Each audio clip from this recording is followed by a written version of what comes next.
Tonight, we are going to be diving into one of the topics that is tearing through families in America and affecting thousands, if not hundreds of thousands. If you are laid off, read every paperwork that they send to you. Okay. That is usually embedded there. And for the most part, when you get on that meeting or when you get that letter. As the question is, efficiency means letting people go. It could also mean adding more people. Exactly. Absolutely. I was expecting that, but none of you. No. Mr. Vance said so. He said yes. Yeah. Make sure that you edit the resume very well. The common grammatical errors you find in the resume can cost you a job. Hi, everyone, and welcome to another episode of The Undocumented Truth, the show that breaks down real-life challenges and provide you with practical solutions. I'm your one and only host, Manny, and with me here in the studio tonight, I have my co-hosts, Lady D and Benjamin. Tonight, we are going to be diving into one of the topics that is tearing through families in America and affecting thousands, if not hundreds of thousands, of American lives. Reduction in force, also known as RIFs. This is a phenomenon that is affecting thousands, hundreds of thousands of workers in the federal government and in the private sector.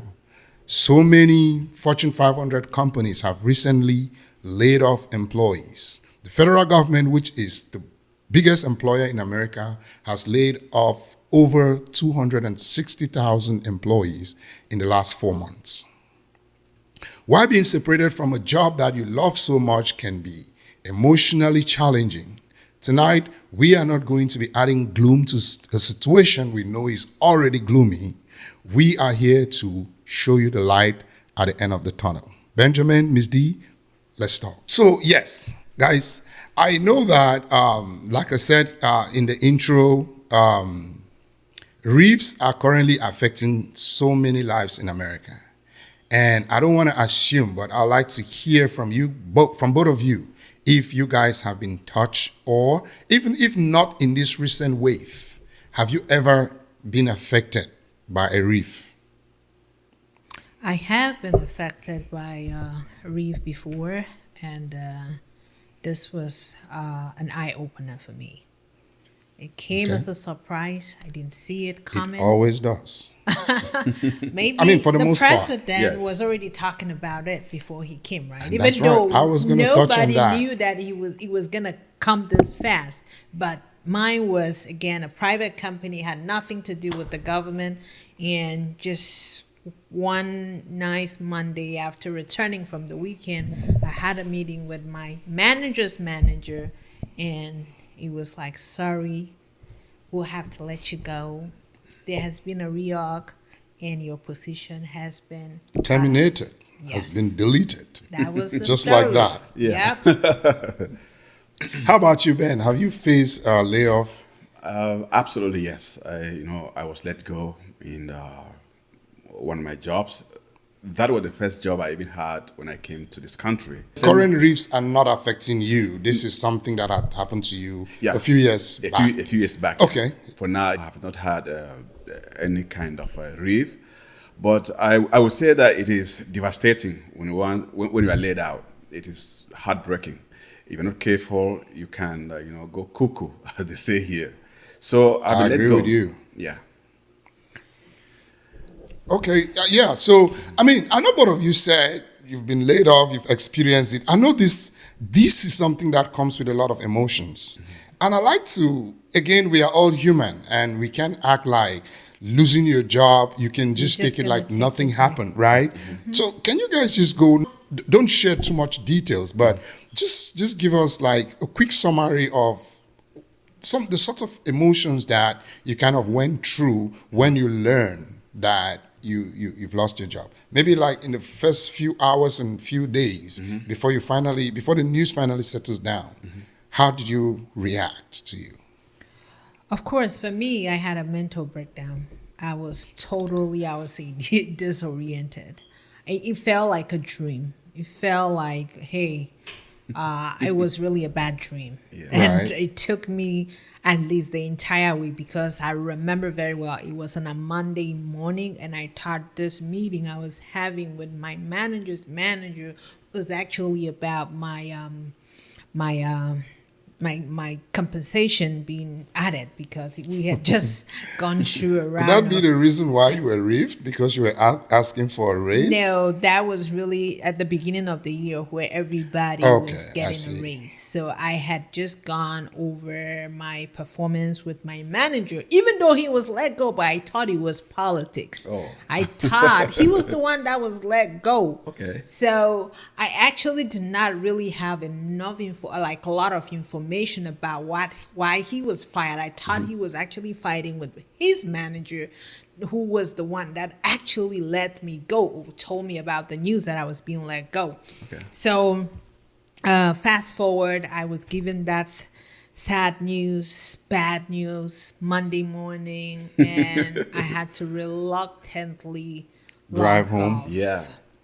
Thank God I was I working mean, the day I was let go, I literally walked home. I left my car at the car garage. And- yeah, I mean, You know- thinking about it now is kind of funny, and I laugh about it, but it was a terrible feeling. It's a course. feeling that I don't remember having that feeling before. You forgot so- you drove to work. Well, You know I mean, what? I knew I drove to work. I think I was just being Careful, precautionary, yeah. not to drive and get into an An You know, accident. what or- happened to me was that when I was told that my job is over, the first thing that came into my mind was my family. I thought about my Right. wife, my kids, Exactly. the house, Exactly. the People that are bills, depending on you. Yes, Right. Yes. There is It was just so devastating. many people depending on you. And now, I took my car, went home. I passed my exit, went Right. about 4-5 miles away. Yes. Right. Then I told myself that I have to be intentional in what I'm doing. Before you get Yes, into an before I- accident. So I had to just calm down. Drove back home, and was waiting for my wife to come back from wherever she was, Right. and to open up to her and tell her the sad news. But it was horrible, to be honest. When I've I been think there. You when I don't think need to be about telling me that again. what is happening in this country today with people laid off here and there, I feel for them. But it's not time to be hopeless. Yeah, just have hope. And yeah, I mean, thank you both for really sharing such private aspects of your life. It's not easy to share bad news the way you guys have just done. But I know this conversation is going to focus, like I said, we're going to be providing practical solutions to practical problems that people are actually facing in their lives. But before we turn the conversation in that direction, I wanted to take a step back and look at how we got here, right? I know the federal government, according to the statistics that are currently publicly available, the federal government had laid off over 260,000 federal employees. The private sector, that number, it's not really very clear. Not clear. Sometimes they are not announced. Some private companies are not obliged to put their figures out there. But so let's focus on what the government has done. I know I have heard conversations on both sides. Some people say, oh, yes, the government has to be efficient, so they have to lay these people off. There are people that are saying, oh, no, they shouldn't lay people off because people depend on their jobs for their livelihood. And some people say DOGE, Department of Government Efficiency, is just kind of moving fast and breaking everything, making the federal government even less efficient. Yeah. And I'd like to hear your thoughts on that. Sure. Actually, I'm of the opinion that DOGE acted so prematurely. Okay. They were so in a rush to do whatever they did. To lay off people. Yes. That's what they did. Yes, Yeah. they did the layoff of people, but that was done in a rush, which I think that enough homework wasn't done to really know which department or which project or which areas needed to be cut off as far as the entire federal government is concerned. You cannot just come in between January to, I'll say, April, because a lot of those layoffs happened within that time. Right. And you're already laying off 2,000 and something employees. 260,000. Yeah, exactly. 260,000 employees. Right. How much time did you really take to do all your homework to find out, like, the projects, the kind of work they were doing, to know if they were actually needed or not? Because efficiency could also actually mean adding to make things, because I'm sure there are departments or agencies that actually needed more people to be added. All right. So, yes, thank you for that perspective. I would like you to answer a different question, Ben. Yeah, go ahead. Does making the government efficiency always mean letting people go? Absolutely not. Right. Because, so yeah. Explain. The first thing is, let's agree that we need the government to be efficient. Yeah, That of course. everybody supported On both the idea sides, of right? those. Yes. Whether you're a Democrat, or Republican, you're Yeah. red, you're Yes. blue, you're green, you're yellow, you're purple, Yes. you want an efficient government. I want to Yeah. pay less taxes. Yes. You know? Absolutely. But the whole issue is that you can't just lay people because you want to lay people off or for political reasons. What I see DOGE doing... That's an interesting angle. So Yes. you're saying that the Because- federal employees that are being laid off are laid off for political reasons? Absolutely. Hold on. Just hold on Making one moment. You know, I think the most difficult work was for them to take time, maybe 2 months, to look into... 2 months is not even enough. Yes, to look into who is doing what and what is And he how are doing. they doing How are they it? doing it? Are they efficient or not before lay off people? You don't just come maybe in 2 or 3 weeks and you take a chainsaw and you saw people, from all And you cut departments. off people's You cut off people's jobs and Yeah. you let them go with just nothing. So I think they started the job from the end, not from the start. And another Yes. thing I feel like the entire DOGE thing at some point was just a joke, was like it's the numbers they kept calling. Yeah, all at times, yes, it was just probably to fulfill some kind of political promise, which was not necessary. In politics, when you're campaigning, you can say many things. Exactly. But in real life, it's something different.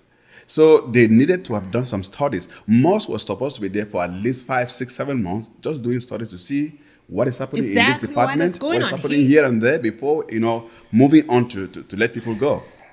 Right. I hear what both of you are saying, but I'm sorry to differ. When you say the way it was done was not right, Again, I Do you use guys- the word wait, wait. prematurely. Do you guys agree it was that- never something that they really did enough homework, excuse me.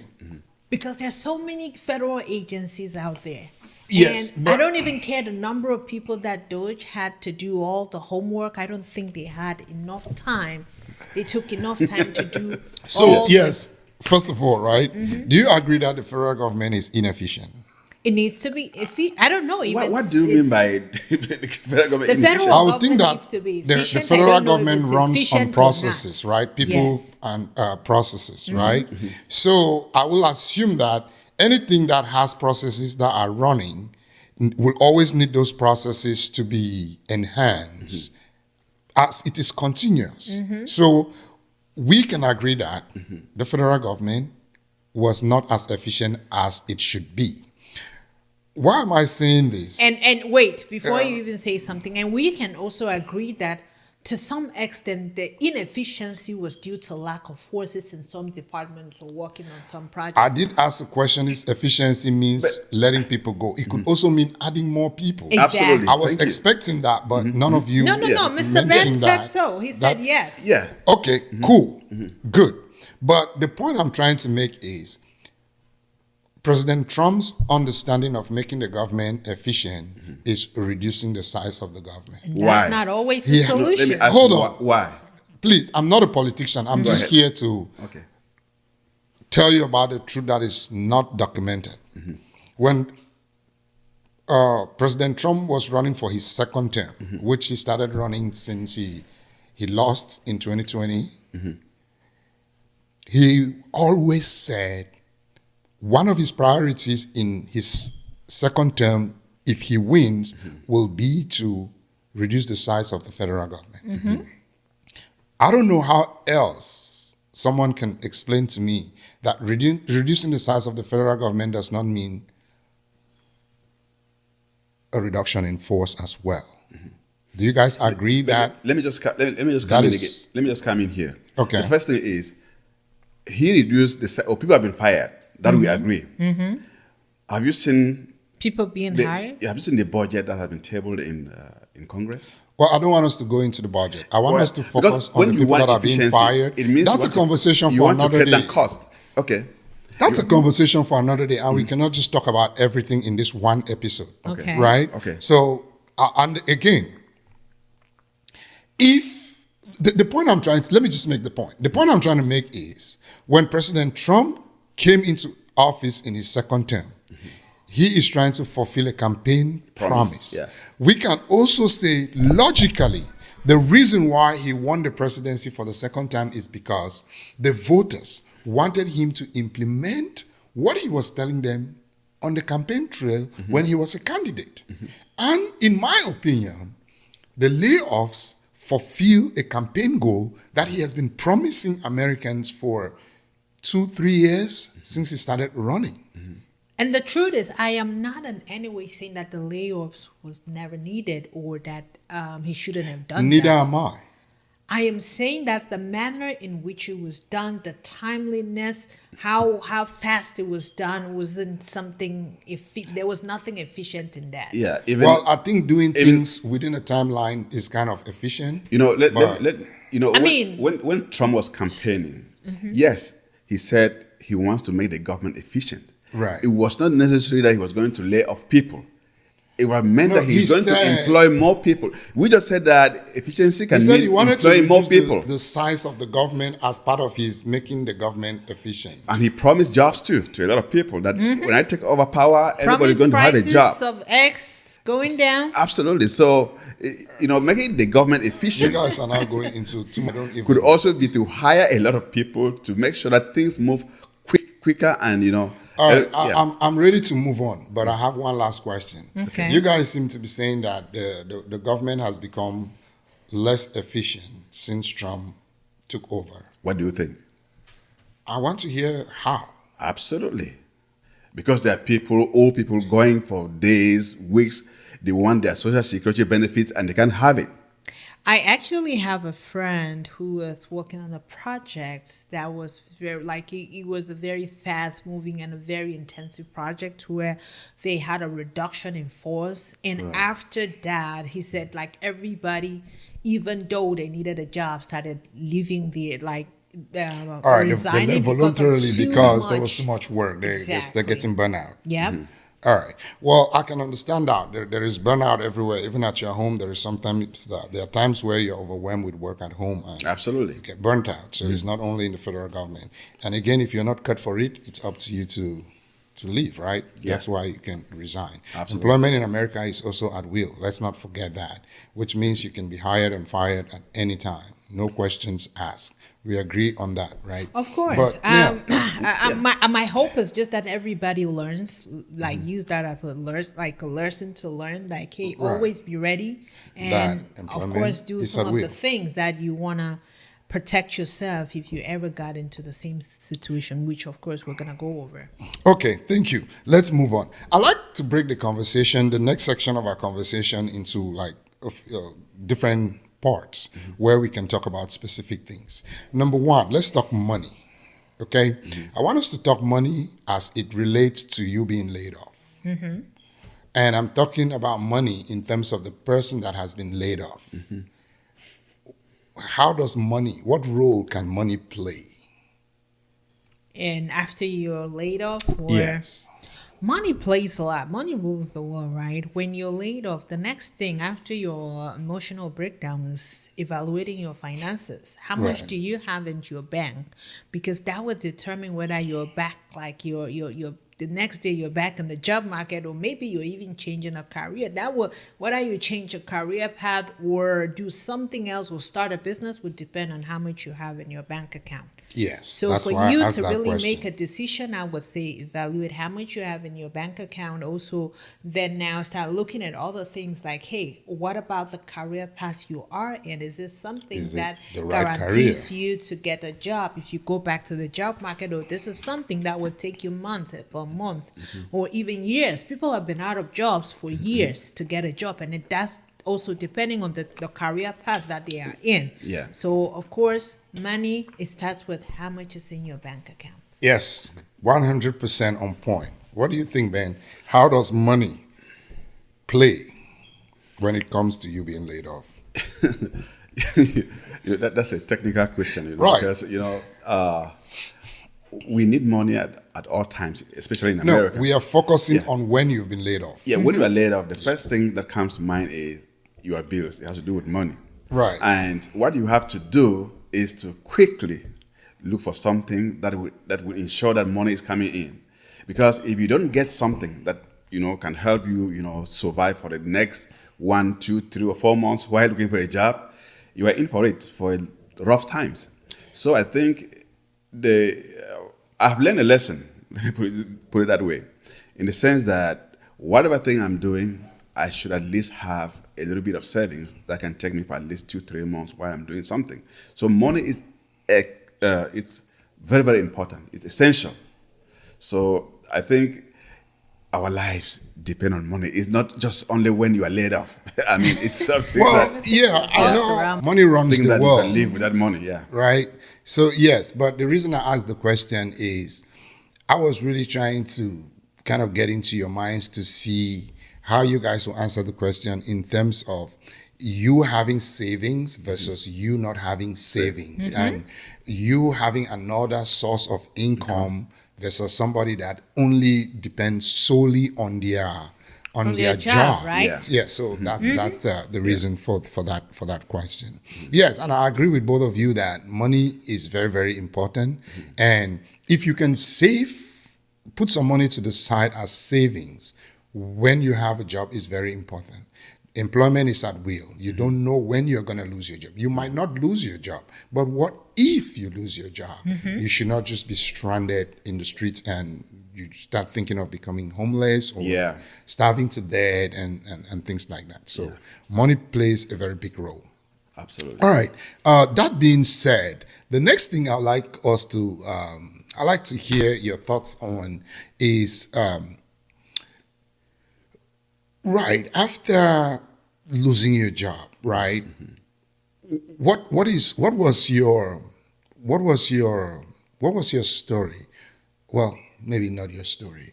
What were some of the things that you did to get back on your feet or to get another job? Or what did you do next? Okay.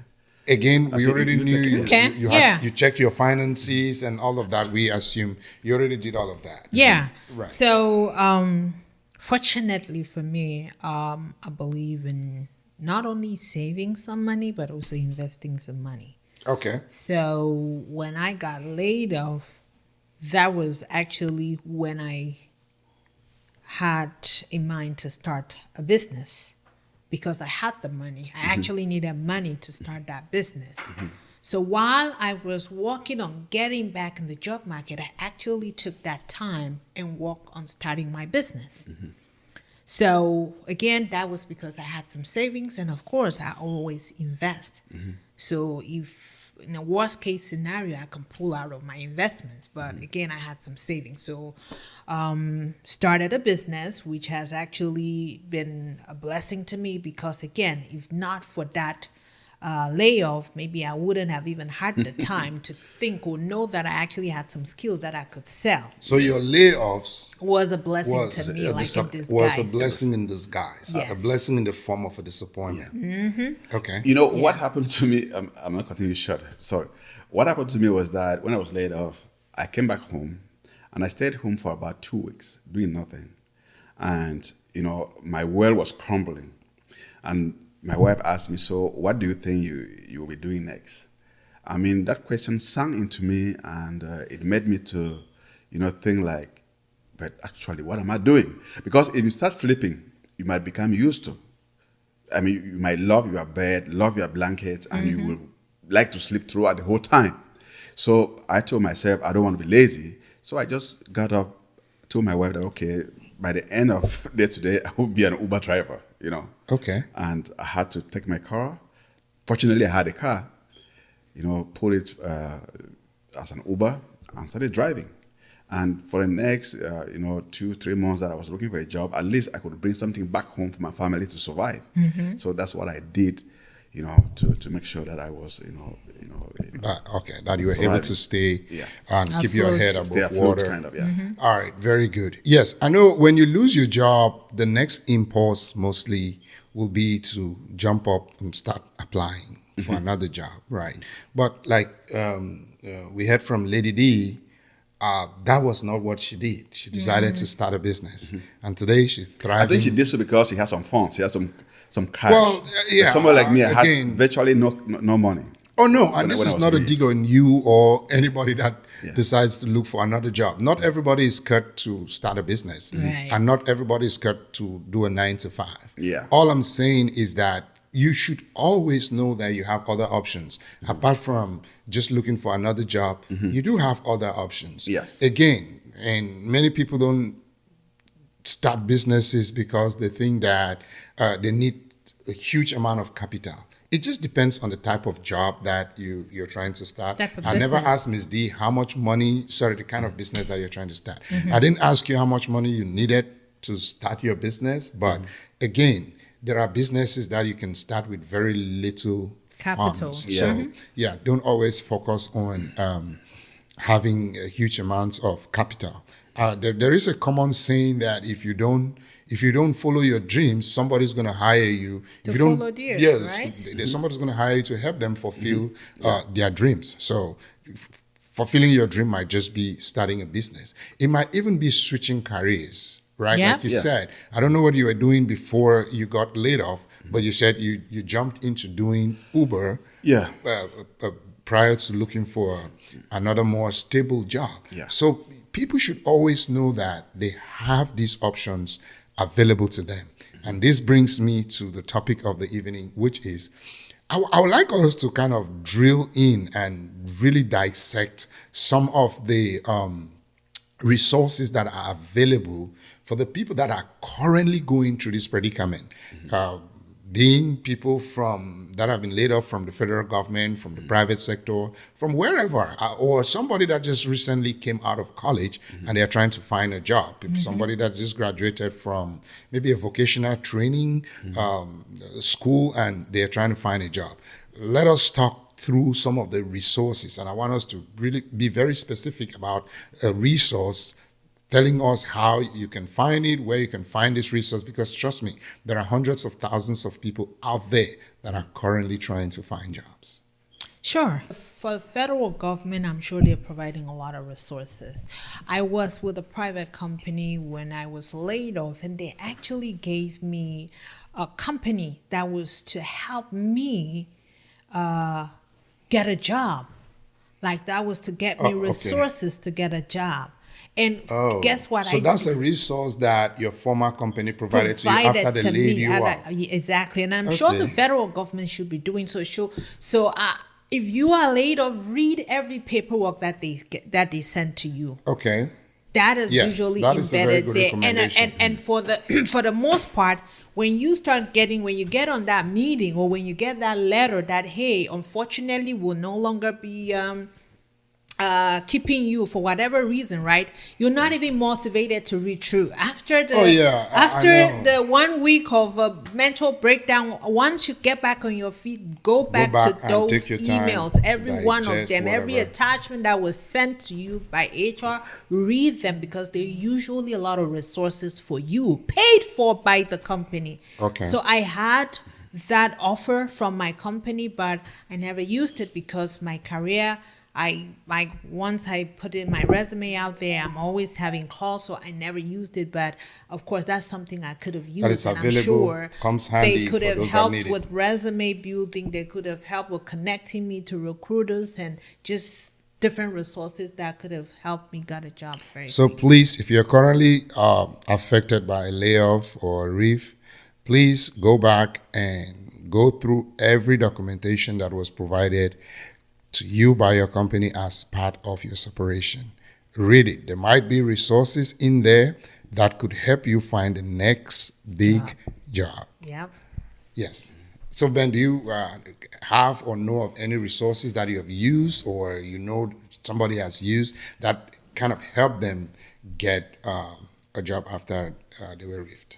Yeah, I think there are many resources out there provided by the government, like the American Job Centers. Yes, Yeah. that's a good one. The American Job Center, I believe it's found almost in every county in America. Yeah. So look for your county, go there, and you're going to benefit from the resources. They will do things like helping you update your resume, Yes.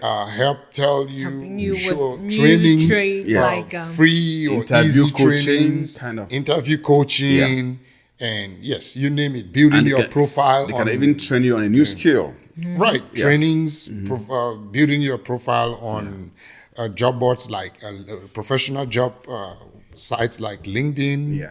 and also even teaching you how to search and apply for jobs Yeah. online. Okay, yes, the American Job Center. Yeah. Anything else? Friends. Get Okay, some yes, help from network friends. with friends Yeah. and family. Yeah. Yeah. And also make sure that if you're applying, go to the company itself, to their website, and apply Instead directly of from there. clicking on quick or is it fast apply, No, it's quick better for you apply. to go take your time, Yeah. create a profile on the company's website, Yes. and provide all the information that is being asked of you. That makes the application process easy for the company. Yes. Right? Well, even though I think that a lot of applying for jobs nowadays is automated through artificial intelligence. What do you guys think about that? True. I really don't like to, like, I've had job interviews where I'm being scheduled by AI and Right. they text me, they call me. You know these video interviews where kind of- you just I do hate the it. I hate it. interview with an artificial with the- intelligence on an artificial intelligence platform. It's recorded. Yeah. Then the company reviews it and get back to you. You don't even get to talk to a human. I don't like that. That can but be again, really nerve-wracking. Nobody likes it, you know. Yeah. Nobody likes it. but, Okay, I well. mean, don't just push that to the side. Try it. Just you never know. Yeah. Yeah. Yeah, let's I'd like us to talk about more resources that people that are currently looking for a job can benefit from. I know we talked about connecting with family, friends, Friends. networking. Yeah. Networking is a big one because while a lot of people have been laid off, a lot of people still have jobs, and some Yes. of the jobs are actually hiring. So you never know, like, which of your friends or family's jobs is hiring. Right. So do not keep it to yourself. Network with them and Network with they them. might Tell them just what give you is the going lead on. that you Ask need. them if there are any recruiters they know that have reached out to them so that they can send them your way. So the more you're open and verbal about your layoff, the more you're gonna get help. People Yeah, I don't know what completely is agree going on with with you, and if you don't tell them, They will never know. They might not help you, even though they have the help that the you need. resources. Yeah. Yeah, and I also think there is a common saying in many industries that who you know sometimes is more important than what you know. So, take advantage of the people that you know, be them co-workers, be them family members, be them just friends, acquaintances. When it comes to you looking for a job, there is no need for you to be shy. Yeah, There's no absolutely. reason to be ashamed because you lost your job or you got relieved. You didn't kill It nobody. is an unfortunate thing. Yep, but that could happen can to happen anybody at any anybody, time. right? Like, I don't know. I don't Yeah. have a friend who has never lost a job at some point. Yeah, I believe you. And one thing is, if you've been applying for a long time and you don't get any calls or there's nobody approaching you, one thing you should be able to look at a resume again. Try to make sure you tailor it to the job. Probably, if you see a job description, you have to tailor your resume to that job description because if you keep on putting, some kind of ready-made resumes, you might never get a call. So you have to, tailor your resume towards the job that job you're description. applying for. That's an excellent point, Yeah. Benjamin. I completely agree with you. Your resume should not be a one-size-fits-all Yeah. because these jobs comes in different shapes and forms. It is very, it will be a very practical thing to tailor your resume to kind of fit into the job description that you're applying for. Yeah. Especially now that, again, we have AI doing so much. AI might just take Just your run resume through and it, run it side by look side for with the the job description. keywords. And if Yeah. it doesn't find the keywords that it's looking for, it's Send just it to gonna the side. put you to the side when Absolutely. you might have been the best candidate for that particular job. So Yeah. yes, your resume might really be that first point of contact that a company will have with you. And like they say, first impression matters. If your resume doesn't really provide or give that first impression that is needed, there is a highly likely chance that you might not end up being even selected for an interview. Your resume is what is gonna facilitate you landing an interview. So make sure you have a good resume. Again, I'm going to reiterate this fact. Have your resume checked by your friend. If you don't have money to pay a resume Builder, assistant professional service, have resume friends. builder. Look for a mentor. It's always good to have a mentor in The field, whatever in field any you are in. industry that you are in. They can help you. And again, a personal experience of mine is the relationships that I've had in the industry that I'm in, where I've had friends that go they go above and beyond to kind of help me get a job when I lost my job, like connect me with hiring managers in other organizations that I would refer me, and I would reach out Yeah. and apply for jobs, and that has been really, really helpful. So also, do not burn bridges. I don't know how this is going to help with the problem of the moment right now, but again, when you're working anywhere, try to be as professional as you are. Try to leave these jobs in good in good standing, because you don't know when you will need The assistance. need them again. Could actually be Yeah. for reference, right? They Yes. need to talk to someone Yeah. that has One. worked with you before. Right. They want that they should put in a good word for you. Yeah. So, in terms of direct applying for jobs, I know you did say it is good to go directly to the company websites and apply. But are there any resources that you guys can share where prospective job applicants can find the available jobs on, like some of the job boards that are available? Just pick any job boards that you know, and let's share some. Sure, let's information start with about it. LinkedIn. LinkedIn is, I think, the number one professional job site I know of. Okay. I said I know. There might be some that I don't know, but Of course. LinkedIn, I personally don't use LinkedIn as much, of course, because I am not really looking for a job like that. But those around me that have been in the job market, they have testified to getting a lot of leads and potential offers from LinkedIn. LinkedIn, okay. One thing about LinkedIn is it's a professional job site. So make sure Yeah, I you think have that's a the biggest- professional picture to begin with.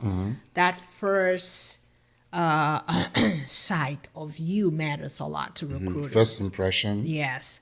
is the So- lasting impression. So make sure that you take a very good picture of yourself. Don't expose That is not very. Your cleavages and things like that. Oh yeah, I mean, just have a professional looking Picture, yeah. picture. But I also see a lot of people generating AI pictures and putting as their profile pictures. I mean, if the AI Is that something that is helpful? I don't or- think it's a bad idea if the AI, if the picture was taken from your picture, right? AI will make your picture look better and even put a suit on you. I'll say do that. If you don't really have a real picture of you that can be used in place, I mean, use you something could like that. use an AI generated picture. Yes. And how about people yeah. using the assistance of AI to build their resumes? I have seen. Yeah, I've seen it. It's like that's a growing trend. And AI is here that a to good or stay. bad You thing? can never. I is- think it's a good thing. You're just going with the trend. AI Well- is something now that everywhere you go, you're gonna meet it. So Yeah. there's no way you would tell me not to use, for example, ChatGPT when I'm working. Like I use ChatGPT to rephrase sentences for me, or even write up Emails and things like that. and stuff like that. There is no way Yeah. somebody in their right mind will be like, no, don't use such when it's But what you have to readily do- available for you. Yeah. So if that can help enhance your resume, why not? Yeah, but what I'm just trying to chip in is that when once you use AI to do your resume, next thing you have to do is to humanize it, because if you leave it to AI, it could sound so artificial. So you have to humanize it by making sure that probably you edit, put in some few things there that matches your. So you can really what you use AI as an assistant. Yeah, so In yes, everything. perfect. Not just letting Not it that do it the should do work everything for for you. you. Yeah. Because if I read a resume sounding like AI, I wouldn't also like it, because if you read an AI I mean, it resume, just depends. you can Like the actually know prompts. it. AI, you actually need to know how to use AI. Yeah, I know. right? Yeah. For example, if you go on ChatGPT and ask ChatGPT to create a resume for you, right? You need to give it a lot of prompts. Tell it what to add. Even if you say cybersecurity is broad. It's broad. So there are a lot of things that you need to prompts that you need to give ChatGPT for it to create something that will work for you. Yeah. So make sure you give it prompt after prompt after prompt after prompt. So that's how you use the AI. You don't just go there and say, create a cybersecurity resume for me. Right. No. All right. Okay, yes. So I also have a few resources that I like to put out. These are resources that I've used myself. When I'm applying or looking for a new job. Indeed.com is a good one. Dice. Dice.com for our tech bros. Monster, Monster.com. career builders, Exactly. Career Builders, Glassdoor. Yeah. USA Jobs. Yeah. Right. These are very, very good job boards that you can go onto.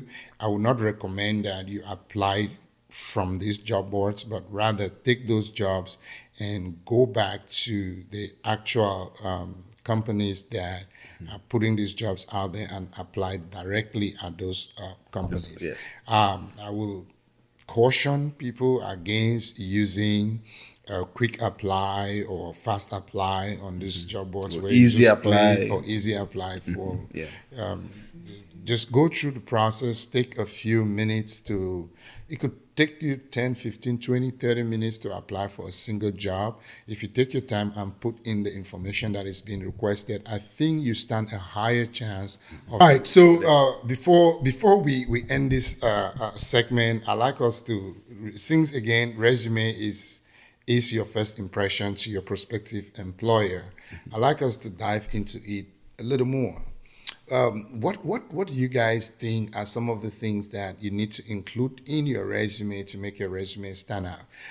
This is information that is going to help our audience, which is the over 260,000 federal employees and all the other job seekers out there. Build resumes that will actually land them the dream job that they are looking for. Sure. When it comes to resume, your resume needs to be very succinct. And what I mean is your resume needs to be concise. They need to be not be too robust. Make sure you go straight to the point. For example, some key information that should go to resumes, like your name, your email address, your number. And then now when you go to like some of the tools or some of the keywords in like every industry, like tools, applications you've used, make sure you mention them.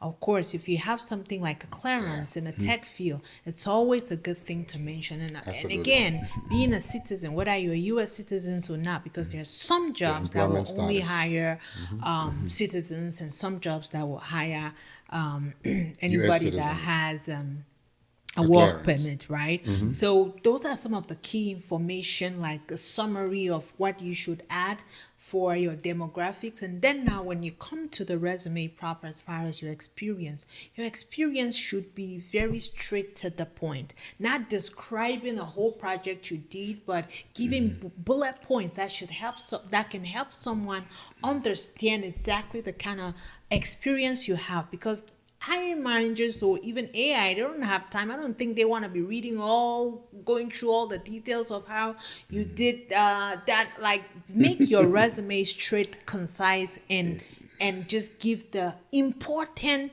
points that will make someone kind of have an idea of what's going on. Because if your resume, for example, I feel like when a resume goes above maybe 2 pages, that's too much. Yeah. So it should be short, straight to the point. List out the important key points there. If you are in a field where you have like frameworks where you follow, list some of the frameworks, list some of the applications you've used, list some of the tools you've used, and that will help someone make a decision if you have those kind of key information in your resume. Yeah, that's very good. Yeah, what she said is actually, I think it's a summary of everything. I would just add that make sure that you edit your resume very well. The common grammatical errors you find in a resume can cause you a job, cause you an opportunity. Yeah. So you need to actually look at the resume, the commas, the T's, make sure they are perfect, because that is what the recruiter sees first. He doesn't see you, but he sees your resume, and what you can do is right there in front of him in your resume. And another thing I would say is that, your resume should not be verbose, as you said, but make sure what you are saying in your resume, you can do it. Because during your interview, your resume is what they're using to ask you a lot of questions. Don't just say things that you can't do because you want to, get a quick interview and things like that. It will take you a long time to get a job. So make sure that what is in your resume is what you can defend. Is your true experience. Yes.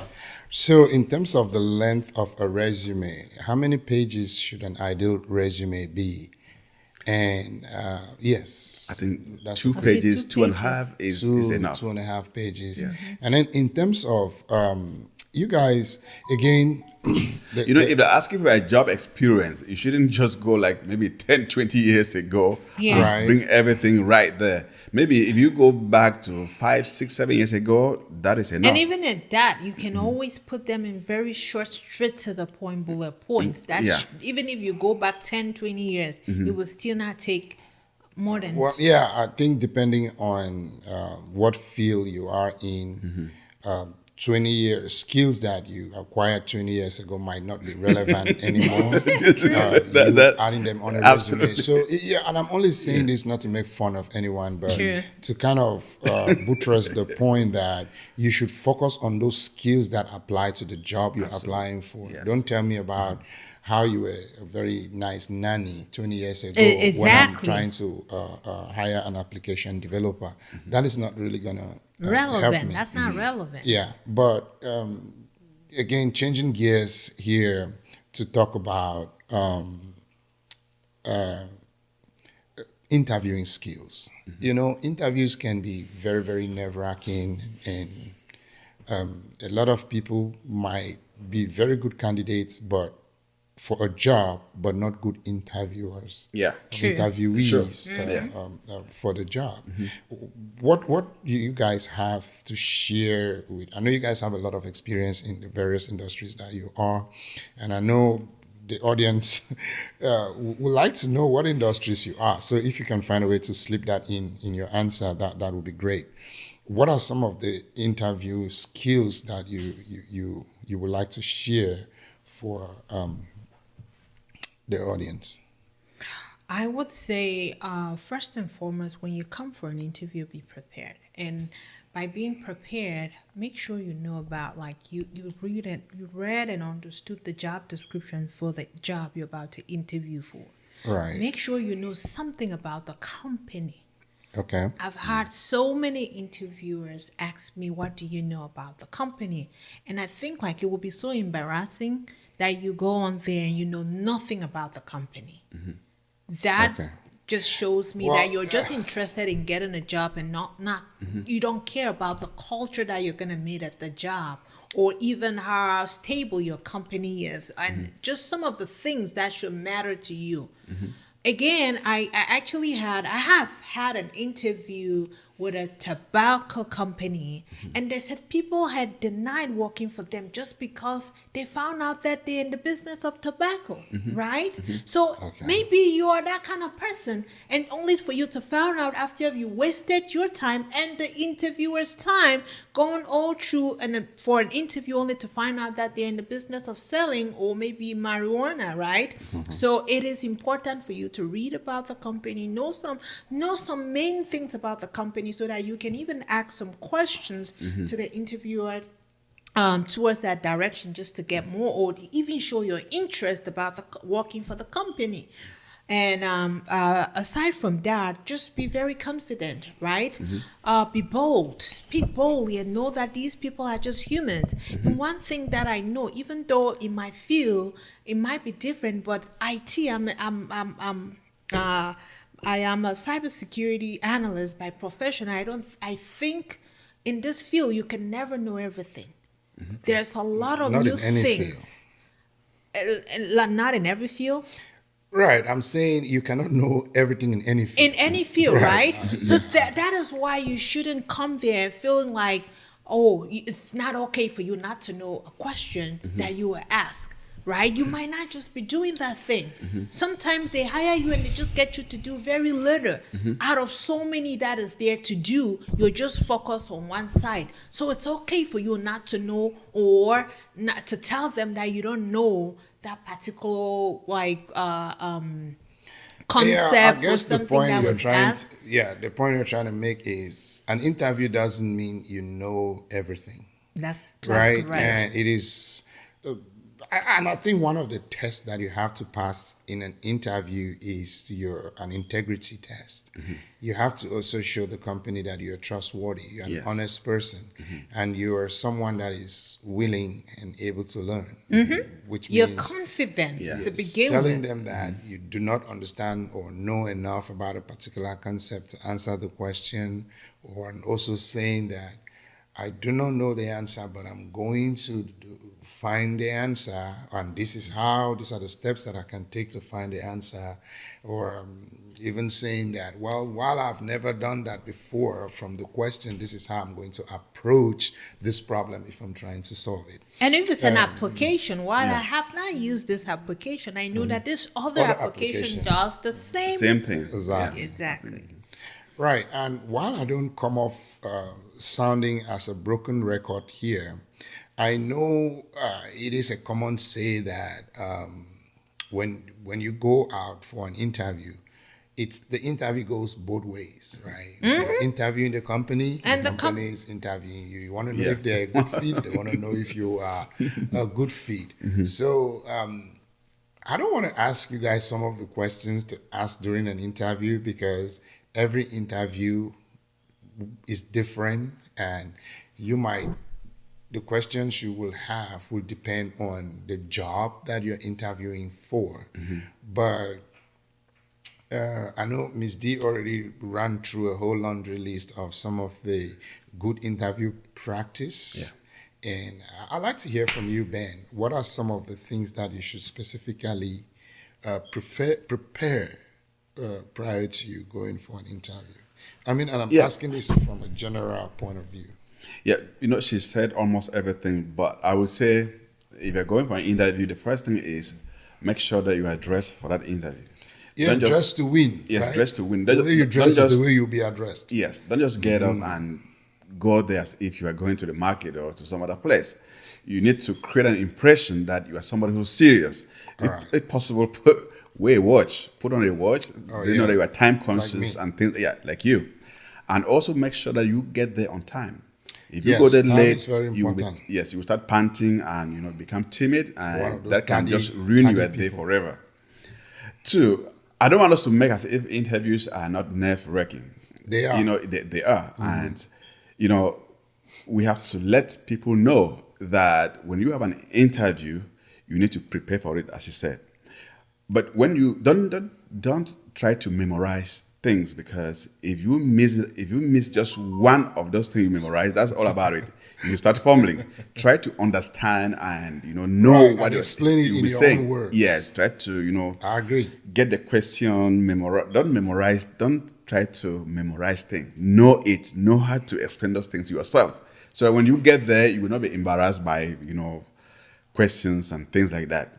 And lastly, I would say, when you are, preparing for an interview, it is always good to have somebody in front of you questioning you as if you were in an actual interview. Right. So that will give you some kind of courage. Prior to going for the actual interview. Yes. Okay. And if you don't even have someone, you can look at yourself in the mirror and talk Thank you back so to much. That's what yourself. I was about to say. Yes. Yeah. Okay. Yes. So that will make you, confident about yourself and be able to, face the interview when it comes. All right. Yes, guys, I think we are almost running out of time. As always, I want to say a big thank you to both of you for taking the time to come and sit down with me and have this chat. And to you guys watching, if you like what you're hearing, please subscribe, like, share, and most importantly, engage us in the comments. It is my goal to answer all the questions and respond to every sensible comment in the comment section. This is a topic that we are looking forward to creating a series on. So there might be a sequel of this, and we will create follow-up episodes. And if there is any topics that you guys want us to talk about as far as job hunting for the people that have been laid off or people that are just graduating from school that are looking for a job, please engage us in the comments, like and share our content. That is how we get to pay to create more content for you guys. And on that note, thank you. Thank you.